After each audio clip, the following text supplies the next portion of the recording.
Another thoughtful testimony today. Let me just ask a question. Representative Hageman and Chairman Comer, do you have any confidence that the actual interviews, the taped interviews, still exist? Or are those likely to have disappeared somewhere? I would assume they still exist. They should. I know they should. But there's obviously so much energy being expended to prevent the public from hearing these. And you have to ask yourself, why is there so much energy being clearly it's not executive privilege. I mean, that was waived with the production of the transcribed interviews.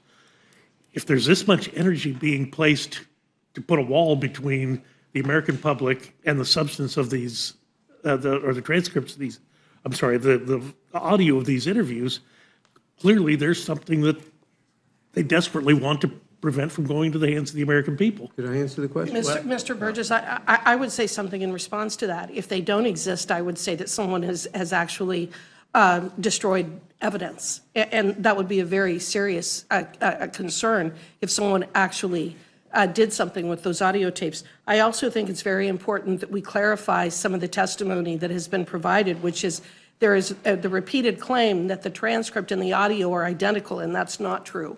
And in fact, it has been admitted over the last 2 weeks that there are differences between the transcript and the audio that they will not release. And it's one of the reasons why we absolutely have to have that audio, because they are not identical, and anyone who claims to the contrary is being disingenuous. I agree, Chairman Comer? Yeah, and I agree with everything she said.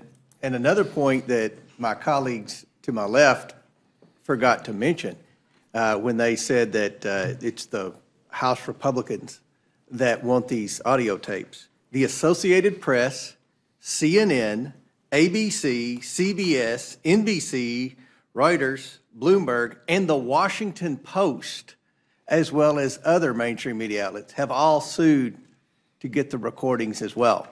So it's, the American people want to see those audio recordings in addition to the investigators in the House of Representatives. So I think that's a very important point to note. I'm sorry, Ranking Member Nadler, you had wanted to say something? Yes, I want to say a few things. The basic reason the department doesn't want, I think, the basic reason the department doesn't want to release the transcript is because they have good reason to believe that the Republican leadership on the Judiciary Committee would alter the transcript, as they did with the Nina Jankowicz matter. She told us that in her deposition of April 2023, the Judiciary Committee altered, by cutting and pasting, altered the meaning of what she had said. And I assume that's the reason that the Justice Department doesn't want to release the transcript. I would also point out that, you know, the Republicans are claiming that the DOJ waived the ability to claim executive privilege by producing the written transcripts. Legally, that's simply wrong. Audio recordings have distinct features and law enforcement uses. Release of audio would have a unique chilling effect on future DOJ investigations. Also, finding a waiver here would punish DOJ for cooperating with Congress. And I don't think we want to punish the DOJ for cooperating with Congress. I would also point out, contrary to some of the insinuations we heard from my two colleagues to my left, to my right rather, I'm sorry, God forbid to my left, my two colleagues to my right, that Mr. Herr, who is a Republican, who used to work for Bill Barr, conducted a thorough investigation and found there was no basis for charging the president with improper retention or mishandling of classified documents, whereas, of course, the special prosecutor has indicted former President, or got a grand jury to indict former President Trump for mishandling classified documents, and he will have to go to trial. So it's a world of difference, and we should not be... I'm going to interrupt you there. It is a world of difference because President Trump was president. These documents were procured when the Vice President Biden they were under his control. He did not have the same ability as the president to declassify and I'm move these not, I'm things. not going to debate that with you. I will simply point out that the special prosecutor, Mr. Herr, found no basis for indicting Mr. Biden, while the special prosecutor, Mr. Smith, But by your persuaded own the grand admission- jury to indict Mr. Trump. By your own That's a admission, world of Mr. difference. Nadler, you said that Mr. Herr's comments when he related the status of this interview was that the president seemed well-meaning but confused. Now, I think, and you said yourself, you characterized that. I think the American people deserve the opportunity to be able to hear that for themselves. People are smart. They can make that discernment on their own. His report made very clear that there were multiple reasons for not indicting Mr. Biden. His gratuitous comment about Mr. Biden's... I'm sorry, I'm going to interrupt you. I'll give you a chance to respond, but you're characterizing that as gratuitous is in and of itself gratuitous. I mean, you do not get to have that. You can judge that. I don't think it's gratuitous. His comment was gratuitous because, if you read his report, that's not why the president was not indicted. There are ample reasons given in the report for not indicting the president.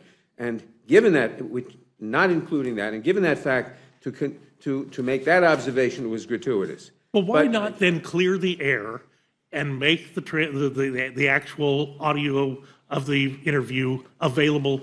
Let the American people be the deciders here. Because... Why hide that from them? Because... People are sensitive because they were told that, say, a certain laptop was Russian disinformation, and 51 members of the intelligence community signed a letter to that effect, and then it turns out, well, maybe it was not. Because the chairman of the Judiciary Committee has already been caught altering... May I respond? No, Yeah. not until I finish. Has been caught altering verbal, electronic transcripts in the case of Nina Jankowicz. And we have every reason to believe, or let me retract that. Yeah. We have no reason to believe that he wouldn't do so again. Yeah. If I may respond. Please, I wish you would. That is absolutely untrue. Neither Jim Jordan nor anybody on the Judiciary Committee made any changes to Nina Jankowicz's interview transcript. That's absolutely a false statement.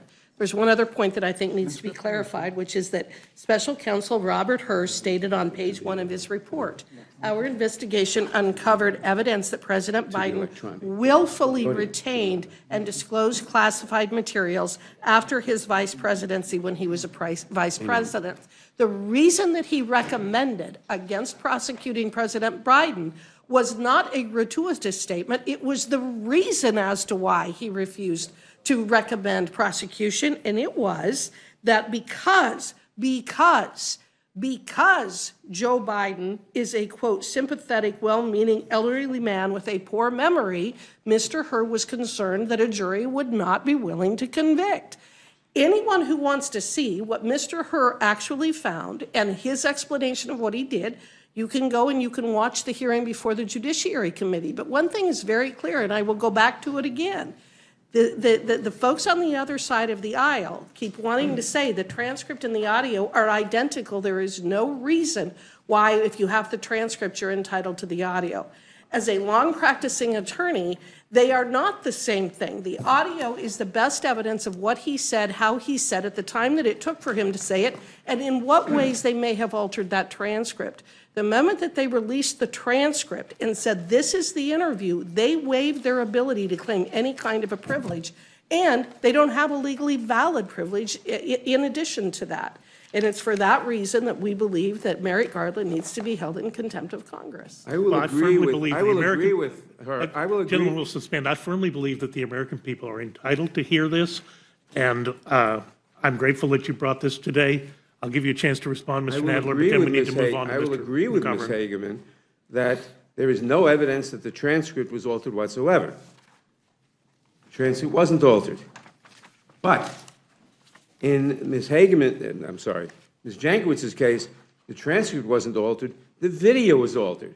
And that's what we're concerned about. We're not arguing the Jankowicz case, we're arguing. No, but if the Judiciary The Committee American people was deserve the dishonest ability enough, to see that and make this if decision on this- their own. They are sick and tired of being lied to if the, by agencies. if the Mr. McGovern, Judiciary you're Committee was recognized. dishonest enough, the leadership, to manipulate the video in the Jankowicz matter, it is dishonest enough to manipulate the video in this matter, and that is a good reason to withhold it. Ranking Member Raskin, Ranking Member Nadler, Chairman Comer, and